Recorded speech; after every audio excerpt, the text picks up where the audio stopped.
Hey AfterBuzzers, we're here tonight to talk the season 2 premiere of Bloodline. We've waited a really long time and we're super stoked to dig in. Stick with us. You're tuning into the destination for TV superfan discussion, AfterBuzz TV.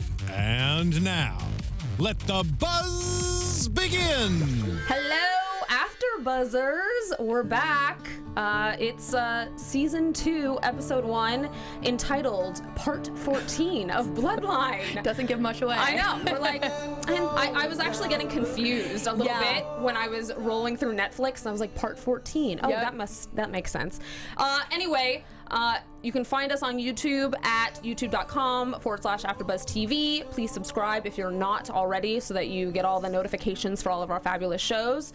If you want to interact with us, please use the hashtag ABTV Bloodline. I'm Alison Dean. You can find me everywhere at the Alison Dean, and I'm joined by Abby. Where can they find you? Hello, everyone. Happy Memorial Day. I'm Abby Vega. You can find me on Twitter and Instagram at _Abby Vega. I feel like you have a name where you could be a DJ too. I have it's like a very quick, 2 syllables Abby in Vega. each. Yeah. Like it's Kinda it's so dancey. We might have to dance one episode, but tonight would not be appropriate for that, even though it is the premiere and Memorial Day. But wow. By the way, Blake will be here next week, and so will Angela. So we have full 4 female. Yes, I actually won't be here next week, but it's I'll be back. I'll be back. I'll be here again. I'll be back. It's so sad how we're just all the musical chairs. But by episode 3, I think we'll all be into house, as they say. So they left off, and wow, they left us off last season to really just be swirling and whirling with everything going on with Danny Rayburn. Yes, right? we had months to sit on it.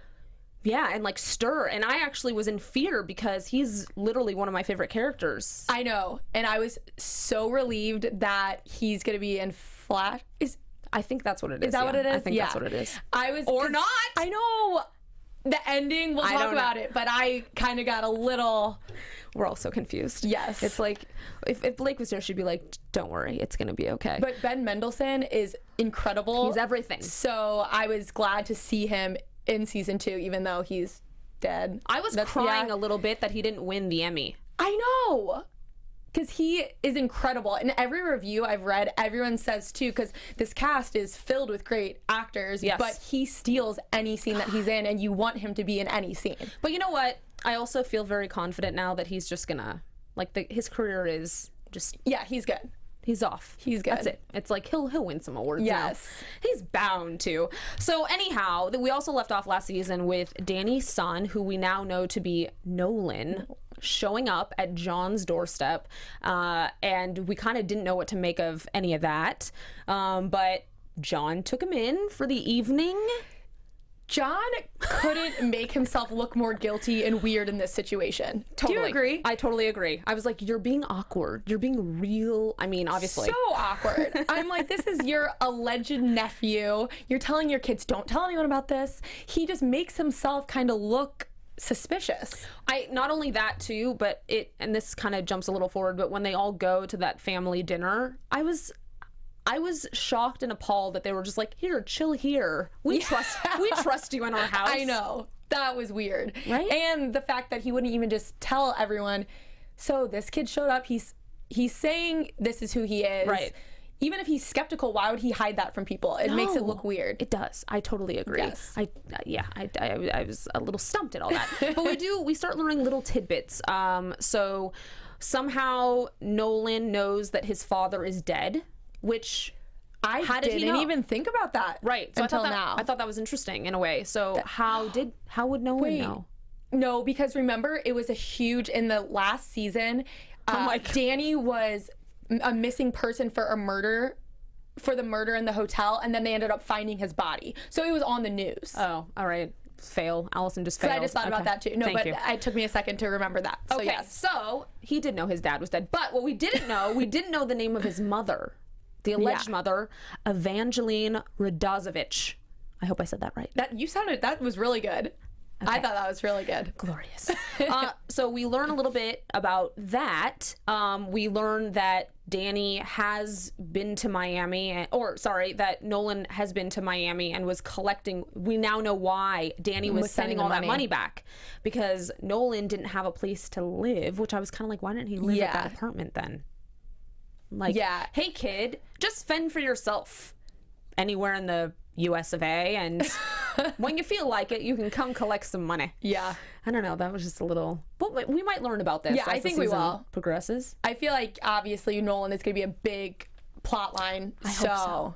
I think we'll learn more. I'm excited about him. Yeah, me too. Like, he's very mysterious. He obviously takes after his father in the sense of being a little evasive. Yes. But also being a good, like, character read on people. That same evening when the family goes to have this dinner, he ends up back with Eric O'Bannon, right? That was Eric O'Bannon? That shocked me. Yes. I should have guessed. Like, that was pretty interesting to me. And I think also Eric is going to, just speaking of him, he is going to be a huge, huge factor in this season. I totally agree. Although I was a little sad to see that Chelsea is gone. Yeah, she was not... I mean, she could come back. Maybe she'll come back. Yeah. I like Chloe Sevigny. But yeah, I liked her too. And I didn't at first in the season, but then as it went on, I grew to like her character a little more. You see her taking care of her mom and stuff. I'm like, oh, she's a good girl. Something about her. Yeah. No, so that was interesting. There's some kind of an alliance thing happening between them, which I think will be interesting as we proceed.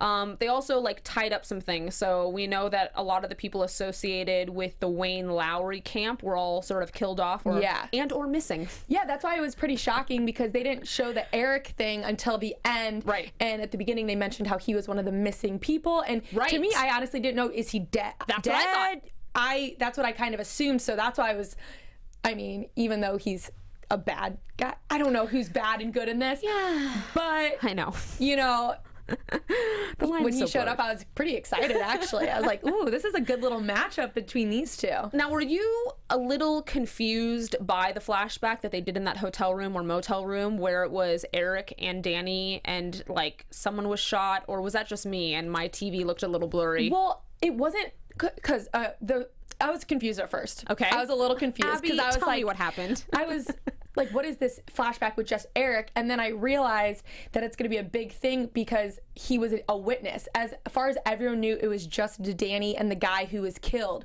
because he did that seashell thing. Oh, right. Yeah. So no one knew, like John, none of the Rayburn kids knew that Eric was in there. So Eric was a witness to all of this. So there is obviously conversations that happened between Eric and Danny that no one else knows about. Yep. Okay. So now Eric's gonna be fearing for his, like, looking over his shoulder every possible second. And I thought it was also very important the way that they showed the conversation between Eric and Danny saying, is John still out there? So they knew John was waiting and they let the guy come in to attack anyway. Oh, right. Yeah. So I think there's a whole lot that probably happened in that hotel room that's going to slowly come out in flashbacks because you see the recorder. Yeah. So we need to get some Ben Mendelsohn in the house, so it better, right? Yes, I think we'll see a lot of Ben Mendelsohn. I'm hopeful of this. And then we also get a little tidbit from Marco. So it seems like the family is, for the most part, unsettled. So even though Meg is in New York, she checks in with Kevin and with John, like they're having conference calls between the family, but everyone is still just like, they're not processing the fact that Danny is gone. What I found too is, even though, so John was the one who kind of got the siblings into this mess. And it's interesting to me because you see Meg and Kevin having these psychological and emotional, they just can't handle it. Right. And it's kind of weird because in season 1, I thought of John as kind of this great guy, pillar of strength. Exactly. And you see him, the way he's handling it, it's almost kind of creepy, like sociopath, like he's, kind of going on like nothing's wrong. I think he's trying to, well, obviously he's trying to process the fact that, like, he killed his brother. Sorry if you hadn't seen the first season yet. Okay. I don't think you'd be watching I think this. you have, though. Yes. Or you just really wanted to tune in for Alison and Abby. Yes. All right. But anyway, yeah, no, it's definitely strange. how he's reacting, but at the same time he killed his brother, so yeah, he doesn't really know how to process, and the fact that he's essentially investigating himself. Yeah, that's another interesting He's trying to turn the tide on Wayne Lowry, which would be the perfect alibi for the whole thing, you know. Yeah, blame it on Wayne. But we come to realize Wayne's got another whole plan of attack, which we should have known. That guy, of course. Well, just in general, I mean, the writers of Bloodline are not gonna. Yeah, they're not gonna make it that easy. There's no way. Of course not. No way, and that's why we love them. Of course not. No, but I think that'll be a really interesting thing. But anyway, so the family is all processing in different ways. They don't know who to talk to. They can only talk to themselves. Kevin is really struggling. So we know he is going to have a baby. Mm-hmm. But at the same time, he just got back together with his wife, and that was like a huge thing last season. Yeah. Him trying to make amends with her. But now he is sort of back to his uncommunicative self with her, and she's going, what are you doing, what's going on? And he's covering it up, saying it's financial issues that are happening. And we know that that's true on some level, right? I mean, he's selling the boat, and he's trying to scrap things, and did you think, I thought for a second that he was going to tell her. I did too. When they had that, you have to communicate, and he got really emotional. I go, he's going to tell her. And in my head, I kind of wonder if, I know obviously John says don't tell her, but I'm curious to if he is going to end up caving and telling her, and how she's going to react. I'm with you 100%. Do you think he's going to? I kind of think he will. I think so too. I mean, I just think it'll be another layer of them to like this is now another level of stirring the pot. Yeah. You know, and just whatever that pot may be. Yeah, and I'd be so curious to how she would react to that, because not only is she carrying their child, but like you said, it's a new start of their relationship. Would she help him? Would she? I mean, it's interesting run too. The other way? I don't know. She is someone where she obviously is very level-headed about things. Yeah. Like even when he talked about all the money issues, she was very much, don't worry, money is money, it'll come back, whatever, we'll figure it out, right? But if you had murder that's a whole nother level. So I don't know. I'm hoping she finds out, to be honest. How about this, honey? I murdered. Yeah, like I guess he didn't murder. No, he covered it up though. He did. I'm like, you kind of did. So anyhow, and then we see Meg in New York. She's definitely adjusting to her life. Yeah. She's not processing things very well. She ends up at a work dinner with some prospective clients that the firm, I guess, was going to take on. She gets totally blitzed out of her mind, like drunk. Super drunk. And the partner says basically, you should take the weekend off. She thought she was being fired. Yeah. She wasn't. She was pretty close. I'd say so. Yeah. It was interesting. I'm my butt off. Because she was so drunk. And anytime someone on a show like this has a huge secret and they get that drunk, I get nervous they're going to spill something. Yes. That's my first thing. But it was interesting how they had the menu say Daniel, and that's when she got all. Well, the restaurant too, when she walked in. Daniel. Yeah, of course that's the name of the restaurant. That can't be good. Yeah, so staring at your brother's name the whole time. Exactly. Yeah, no, that was not good. But somehow they loved the old frat boy prospective client guys loved the drunk Meg. So yeah, all's well. It all worked out. But it also set the tone for her to have to go back home, because she gets a call from the people managing her father's estate, I guess. So Meg has been named the trustee for the estate or whatever. I mean, obviously, since her mom is still alive, all the assets should roll to her, but there's this one account, I guess, that was a secret account, which is nuts.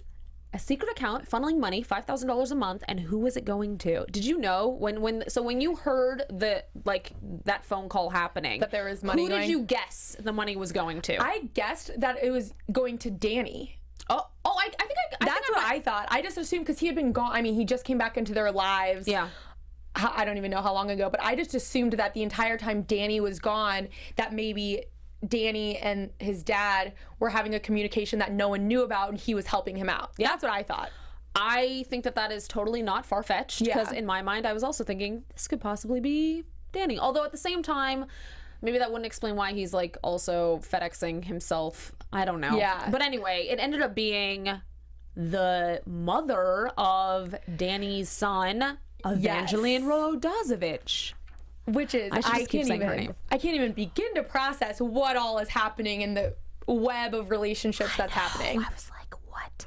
Who is this woman? I'm very eager about this, because I'm like, wait, did the dad have a relationship with this woman too? So this is why it's so hard not to binge watch this show. I'm like, it's killing me. I know. I can have all the answers. You can do it. We did it last season. I'll do it. No, I definitely I have to do it. You'll be tempted, and then if you do it once, you'll regret it, because then you'll be doing the after show and you'll be like, you know what happened, so it's just stupid. It's very hard. Yeah. I think Blake and I tried it one time and we totally ate our words. We're like, ooh, crap. Don't do that again. It's kind of good to space it out too. If it's a great show like this, you want to, not necessarily. That's what I'm trying to tell people. You guys, space it out. Enjoy it in length. Like I do with Penny Dreadful. Space it out. You have to let it simmer. Yes. Like every other show I watch. You have Think of all the theories. Let your mind work for a week. That makes it more fun, kind of, Well, especially with this show, because really there is such a wealth of theories. That's what it makes it kind of fun. I like seeing what people think and what theories I come up with that end up not being true at all. Yeah. But it's fun. Right. We're like, let's convince ourselves. All right. So we think Meg is probably going to come back home to sort some of this stuff out. I think that's what it's because basically she's taking the weekend off. We don't really know if she's going to end up going home or not. I'm assuming she'll go home. We also haven't seen that delicious owner of the who was the guy? The guy that she was kind of flirting. Is that his name? Alec? Yeah, maybe. Alec. It's something like that. I feel like it's an Alec. Yeah, I hope he comes on. He has some good eye candy. I agree. I was like, where's this guy? All right, and then so we have Marco, her ex, who's now wanting to really dig deep into the world of what happened to Danny, because he's not settling on the fact that only Wayne Lowry could have been the only possible suspect in this whole thing. Yeah. There's too many things happening, too many drugs were involved, too many people were involved, too many people are missing or killed or whatever.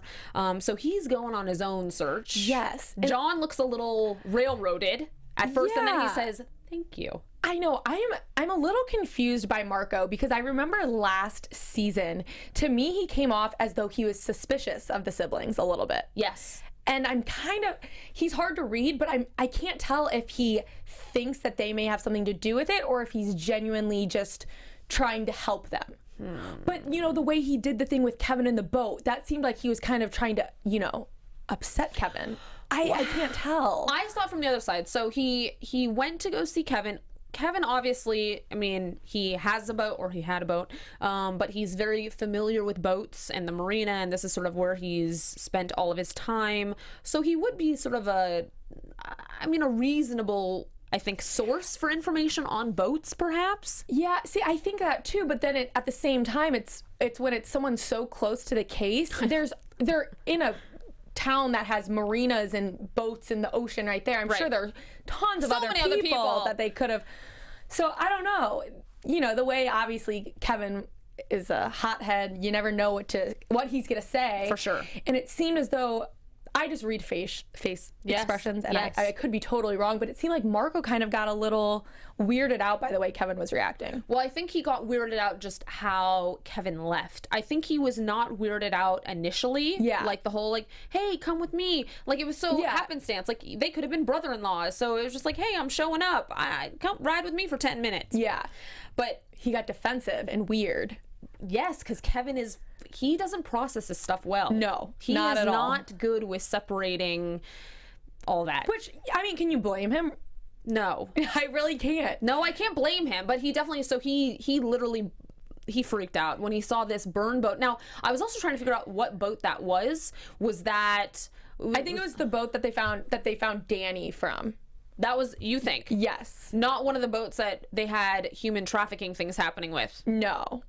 I thought it was, I took it as the Danny boat because he was... See, why would he, that's even worse, to deliberately be like, this is the this is the... No, see, that's why I think he did it, because he knew that, you know, he knew what kind of boat it was. Oh. That's what I see. That's my mindset, is I think that Marco kind of...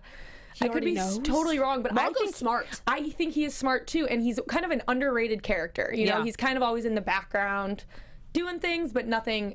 And like I said, last season, to me, he seemed a little suspicious of the family and suspicious of John. And so I'm kind of thinking that he thinks that's a possibility. This is definitely not a normal family, if you will. No, it is not. And we have a little message for everyone. What if today was the last normal day of your life? Cassie Sullivan thought she knew what tomorrow would bring, but she was wrong. We were all wrong. The first wave took our power, killing 500,000 people. The second wave put that number to shame with tsunamis that destroyed everyone within 100 miles of the ocean. Goodbye, coastal cities. Ooh, that doesn't sound good. After the third wave, only the unlucky remained, survivors of a virus that left only 3% of the world still standing. In the fourth wave, the others became us, inhuman beings, hiding behind human faces. At the dawn of the fifth wave, we had to choose, give up or get up and fight. Well, fight, obviously. But that was only the beginning. In these last days, Earth's remaining survivors will need to decide what's more important, saving ourselves or saving what makes us human. Ooh. They could learn a few things about this on Bloodline. Yes. Rick Yancey's #1 New York Times bestselling novel, The Fifth Wave, introduces us to a group of young people struggling to survive in the aftermath of a catastrophic alien invasion. Its sequels, The Infinite Sea and the newly released The Last Star, follow them through a series of battles and betrayals as they fight the ultimate war between life and death, hope and despair, love and hate. It's got it all. Entertainment Weekly calls the series remarkable, not to be missed under any circumstances, and urges fans to just read it. USA Today hails this as a modern sci-fi masterpiece, and best-selling author of The Passage, Justin Cronin, raves in his New York Times book review, calling The Fifth Wave wildly entertaining. The highly anticipated finale is here and will leave readers stunned.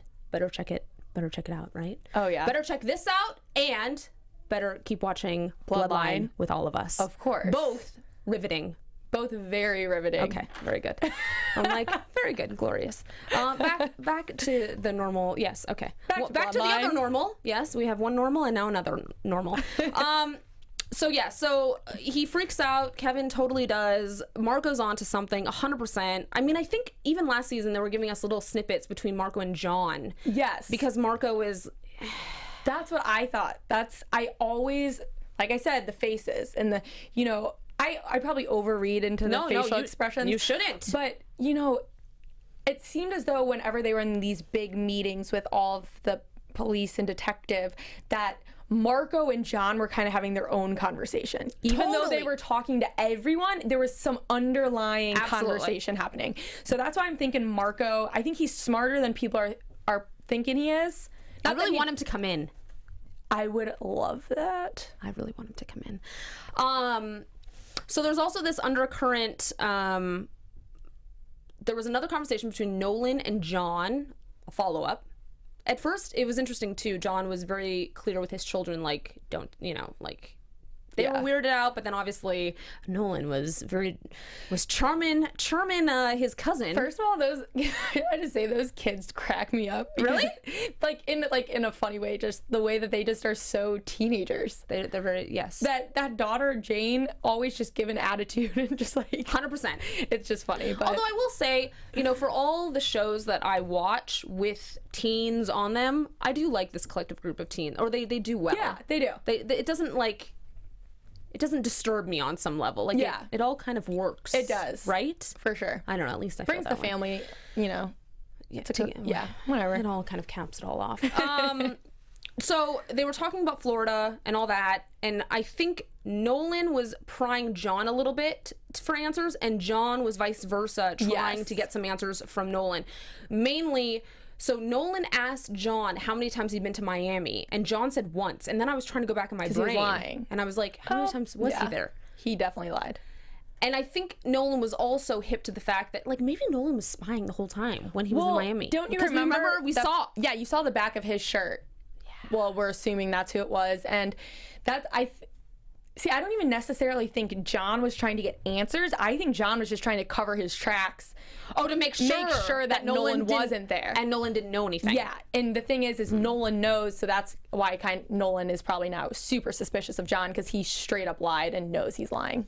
And we do see even more of that, because when Nolan ends up at Eric O'Bannon's, the first thing he says is, John's lying to me. And doesn't he say, but I don't know why? Did he say, I don't know why? Maybe I just got the John's lying to me, and I was like, dum, dum, dum. You know, maybe that was someone else. There's so many people lying and so many people knowing about it, so it's like, could have been anyone saying that line. How do you manage this many lies? It do you know stresses what I mean? me out. Like, it literally, the show definitely causes anxiety, for sure. It does. Oh my goodness. They really, if you want a recipe for, here's how to be anxious, just, yeah, watch Bloodline. Although it's good. The best. So then we also get, John gets a call, and it ends up being Wayne Lowry calling him to the boat docks, right? Is that, yes. It was a call or a text? It was a call, and they don't tell you who it is until you show up to the boat. And so Wayne shows up, and he's got a tape of Danny basically saying, what was on that tape? They didn't say it. No, yeah, so they played it. So Danny was basically saying, there's a lot of things about my brother that you need to know, or there's a lot of things, he basically was insinuating, oh yeah, they didn't tell us, they didn't reveal all the things that Danny told Wayne about John, but basically on the tape, there's a lot that's revealed. Yeah, because I remember at the very beginning of the episode when they showed when they showed Eric and Danny and the dead guy in the hotel when they went into the van and he was recording something. Yes. I mean, obviously it was going to come back up, but I was so excited to see what it was and who had it. And it's crazy that it's Wayne Lowry. Well, I think it also, I mean, Lenny Potts for sure has. Lenny. Love that guy. I do too. He seems like such a sweetheart too. Well, I mean, He definitely. But he knows. Don't mess with Lenny Potts. You don't. I was gonna say is, last season he wasn't in it much, but he's gonna be another key character in this season, which I'm delighted by. So excited. I'm actually wondering if he and Sally, romantic. I'm like, I feel like there was a history there. Didn't he leave his wife? Wasn't so last season when he was leaving to go to the funeral or leaving to go to come back to the Keys, I want to say he said bye to his, did he? I thought so. I don't know. I've always got kind of that little vibe between Lenny and Sally. Like some history there. Yeah, that's what I got. But John was not pleased when Sally was like, oh yeah, Lenny's staying at the end. John was like. That's what I'm saying. John does not have a good poker face in these situations. And he's going to run for mayor? Sheriff. Thank you, Abby. Close. Thank you, Abby. And I meant sheriff. So he's going to run for sheriff. So how's he going to do all that? I mean, basically, is he just trying to wield power at this point so that he can, I don't know, just be one step ahead of everything? I don't know, because it was that they were the ones who approached him. So I don't know if it's necessarily about that, but I think now that it's an option for him, now he's thinking it might be. Yeah, it's like, this is the way to stack my deck. Exactly, because I don't think. I mean, he mentioned that too. That it was them approaching him. And so I think now that it's in his head, he's thinking what he could do with it. So interesting. So yeah, they're setting the tone. All right, what else? Are we missing anything? I feel like this was definitely an episode of setting many stages. Well, they had the huge Sally herself has been suspicious the whole episode, but they have the John and Sally actual interaction on the patio. Yes, and she got heated. Yeah, she doesn't normally storm off and slam doors. I mean, no, not really. And I'm pretty curious about what it is exactly that she knows that John's lying to her about. Oh well, they mentioned this because I know she knows about the son, right? Because Lenny brought up to her in the beginning of the episode saying, I can't get a hold of him though now. Oh, you mean of Nolan? Yes. Oh, that's who I thought Lenny was talking about when she would, because Lenny they had one conversation in the beginning of the episode, where she's like, "What about the boy?" I think I have it written down, and he's like, "But I haven't talked to him since." Oh yeah, but I think the argument was based on not that, but I think it had something to do with the whole Miami thing. Yeah, and the drugs in the apartment. I think that's what it had more also to do with. Because it said Sally asked John if someone else could have put the drugs in the apartment, and he kind of said, yeah. you know, it's possible. But I don't know if that's exactly what she knows. I got the vibe that she might know something else. She probably does. Yeah, I'm just curious. I'm like, she to knows see something else. what exactly Lenny knows, and then obviously Lenny is telling Sally and filling her in. Lenny knows a whole lot about a whole lot. Yes, but I'm very curious to exactly what, because there's so much that you could know. So I'm just, and then obviously Nolan knows stuff. We have a lot that we're like, many things are just, it's like low-hanging fruit right now. We have like so many things and we can't quite pick at them yet, right? That's exactly what, exactly. Sort of. And every single person on the show has a secret. Totally. So it's just, you know, actually, the people who are the sense of innocence on the show, Diana, out of the she's loop. oblivious. Diana, Belle, the kids. And Lenny Potts. But I guess he he has knows secrets. stuff. He has secrets, but he is willing to divulge them, I think. Yeah. Like, he's at least, I think he has a clearer conscience for the most part. Yeah, I think he's so, too. trying to clear it. Well, and what's interesting, too, is with Sally as a character, I'm surprised she didn't just straight up say something to John. Because now it's kind of making her one of those people who has secrets as well. It's strange, though, because this is how this family communicates on some level, though. We see this. It's like they're all trying to, like, wield the answer without, like, Being straightforward. Yes. Yeah, but it's weird because to me, John seems like he's just getting away with it. Doesn't he? Well, I'm like, we're only one episode Well, in. until, you know what I mean, though? But when he, like, straight up lies to Nolan, when he straight up lies to Sally. Well, what's he gonna do? Yeah, I guess. Like, he's like, oh, yeah, by the way, there was that evening where, Yeah. there's just no way. There's no way. I know. There's no way. And then another thing that I just saw in my notes. Yeah. What was that thing did Kevin pull money out of the water? Do you remember that scene? Yes. Was that money? Yes. Okay. I think it was money. That's what I thought. I said, was that money that Kevin pulled Because up? it was very well wrapped. Yes. And I'm very like, compacted. Where did that money come from? Is it some of the money from, remember they took all the money out of Danny's apartment. And he hid some. And we didn't know exactly where they put it. Or, I mean, obviously there was some, was that in John's closet? I don't know. Oh, well, That's not all of it, but that was some. No, but that's I'm like a assuming lot. that that's what Kevin pulled out of the water. Yeah, for sure. Well, it was definitely money. But Yes. it was like for whatever it was, like $2 million. How much money was there? A lot of money. They had a lot of money. They had a lot of money. I think he would have. That's another thing. That's some dirty money on their hands. They should have, that's going to come back to bite them. Burn that. That Yeah, is not good to have. hide that. I don't know. Yeah, it's definitely no. That for sure. I thought that was some money. Yeah. But I don't know. He's got so many debts. He really has. Kevin has done a disservice to himself. Yeah, Kevin is an interesting character. I love this character, by the way. I do too. I like how all of the different siblings are so different. Yes. Because I enjoy them all in different ways. Yes. Although I love Danny. I did too. But I don't know if it was, I did love Danny and I just loved his scenes. They were just also so remarkable. Okay, what else in your notes did we not hit?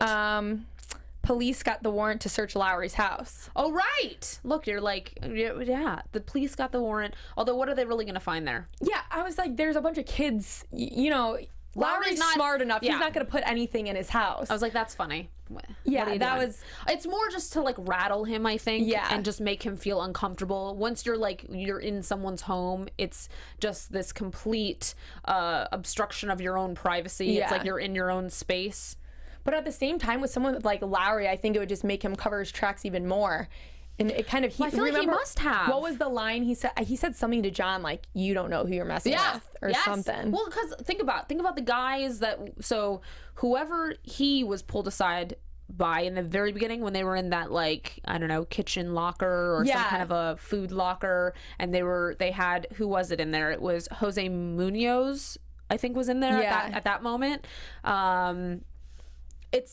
He's one of the puppet masters, obviously, this guy. Yeah. Or he's part of the drug lord ring or whatever it would be. So there's definitely people that are way above Wayne that are doing things. Yeah. And they're going to come in and do some more things to John and the fam, I think, if certain things don't go a different way.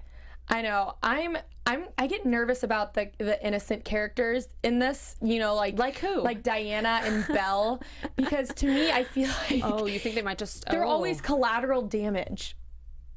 You know what I mean? Although, there's a part of me that thinks that Diana, I like Diana. I really like her. She's hip to some stuff. She's already questioning if Nolan's really Danny's son. I think he's. Well, do you think he's really not the son? No, I think he is. There's not one part of me that's like. Do you not think? I don't know, but now that like we're posing it this way, I'm like. I'm thinking it's his son. I think it's his son. I think it is. Although I have to admit, when I heard the name Nolan, I was like, I wasn't imagining Nolan for the name. Me either. And I actually didn't know because they didn't say it. Did they even say it in the episode until the very end? Because I remember I looked it up on IMDb because I'm like, what's this kid's name? I think they said it. They said it, but they didn't say it at first, I didn't think. Maybe not. I could be wrong. I don't recall now. No, neither do I. You're asking me, I'm like, you're asking me this, but I actually don't. Yeah. I don't know. And then I'm confused. The way they ended the episode. Yes. With Danny. Yes. Did you think for a second he was alive? I think they want us to think that it's like a possibility. Okay, but I feel like there's no way. His body. They found his burnt up body. But did they ever show his face? But in the first season with the girls, with the sister, the dead sister, wasn't she coming back like and looking like she was really there, but she wasn't there? Yeah, but that was only around Danny. Right. But I'm just saying, like, so they clearly are good about that. Yeah. But okay, now I'm already having, because I watched this episode a few days ago. So was he in the van when they showed the end, or was he just somewhere else? He was in a vehicle of some kind, I believe. I'm so curious. I didn't watch it a few days ago, and now I'm like, because I feel like if it was him in the van doing the recording, I wouldn't think he was alive. But I feel like it wasn't in the van. I feel like he was just somewhere else. Like in another vehicle or in no vehicle? I don't know. But something made me think that he could possibly be alive, but I just don't think that's... I would be very pleased, I have to say. I don't think it's possible, but man, would I be happy. I don't think it's possible either. He was down... Okay, no, there's no way it's possible. He was floating on water for like hours. Okay, no. I'm like... Never mind, that theory's out the window. Like, very impressive if he's still... I completely forgot. There was like an entire episode where he was just floating on water dead, so I'm pretty sure he's dead. Ugh. But I think we're going to see a lot of him in flashbacks. Does this mean that we're on to predictions, Abby? Abby Vega? I think it does. Okay. I love the prediction. And now, your AFTERBUZZ TV. I feel like we've given so many. I know, there's just so many ways the show could go. What do you think, Abby? Oh, no. Let's hear it. I know. Like, I'm so scatterbrained, and I can't wait to go home and watch episode 2. Oh, but you're gonna have to rewatch it. You realize, right? When you watch it this far ahead, it's I know, but I have to. I can't wait. I forgive you. Well, do you have any on the top of your head? I have to think. So the thing for me was, I definitely think Kevin is going to break. They're teasing this pretty hard with us. Just like he's frantic. There's drugs now. I'm sure there's still liquor. I'm concerned because I really wanted everything to work between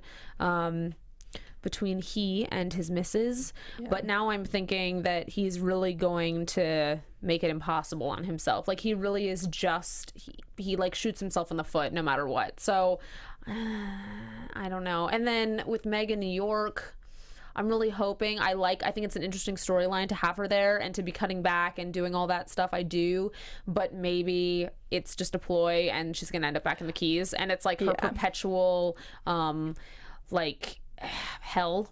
It's like that's her punishment, is she has to live in the Keys hell. Yeah, I can see that. And I also, now that I think about it too, I think that Marco, I think he's gonna end up kind of doing a private case against John and the siblings. I'm convinced that he knows something, that they're involved. I just think that.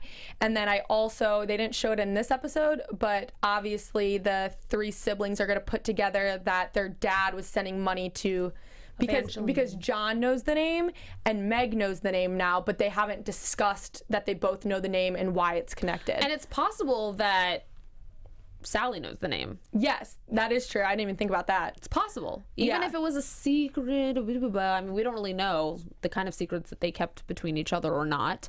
Yeah. And also I'm excited to see what Lenny Potts is exactly doing. Oh my gosh, me too. Because I don't know if at this point he's trying to take down the siblings. Obviously he knows they're lying and is trying to help Sally, but I don't know if he's necessarily trying to I'm interested to see what he's gonna do. I think now he's sort of on the side of Danny. Like, he sees that this kid now, man, was just every possible step of the way just given a hard Odds go were of against it. him, yeah, And so every I time. think there's a big part of him that just feels like he needs to rectify and bring some level of honor to Danny's Yeah, definitely, name, because or he was something. involved from the beginning, you know, from the first case when the sister died. So I think he has that extra stake in the whole situation. It's like and he's his guardian angel. yeah, it's like I feel like he too late. knew. Yeah, he knew something was wrong from the get-go. Yeah. That day that he was called and all the kids were lying to him. So I think he's just been kind of trying to help to sort it all. redeem it all for Danny, maybe. Okay, well, Lord But I'm knows excited. we're in for it, Abby. Yes. we are in for it. I think that does it for us tonight. I think we got everything. We covered some stuff. Abby, where can they find you in the land of social media? In the land of social media, you can find me on Twitter and Instagram at _Abby Vega.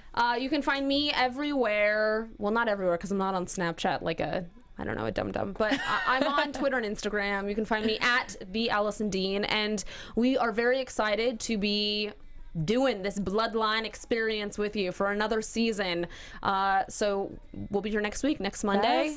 Yes. It'll be 3 out of 4. 3 out of 4. But I'll be back. But we got a female strong panel. I'm excited. It'll be good. Thanks for joining everyone. Thanks for joining us all. I don't know. for joining. I can't talk, obviously. But have a great evening. Yes. From executive producers Maria Menounos, Kevin Undergaro, Phil Svitek, and the entire AfterBuzz TV staff, we would like to thank you for listening to the AfterBuzz TV network. To watch or listen to other after shows and post comments or questions, be sure to visit AfterBuzzTV.com. I'm Sir Richard Wentworth, and this has been a presentation of AfterBuzz TV. Buzz you later. The views expressed herein are those of the hosts only and do not necessarily reflect the views of AfterBuzz TV or its owners or principals.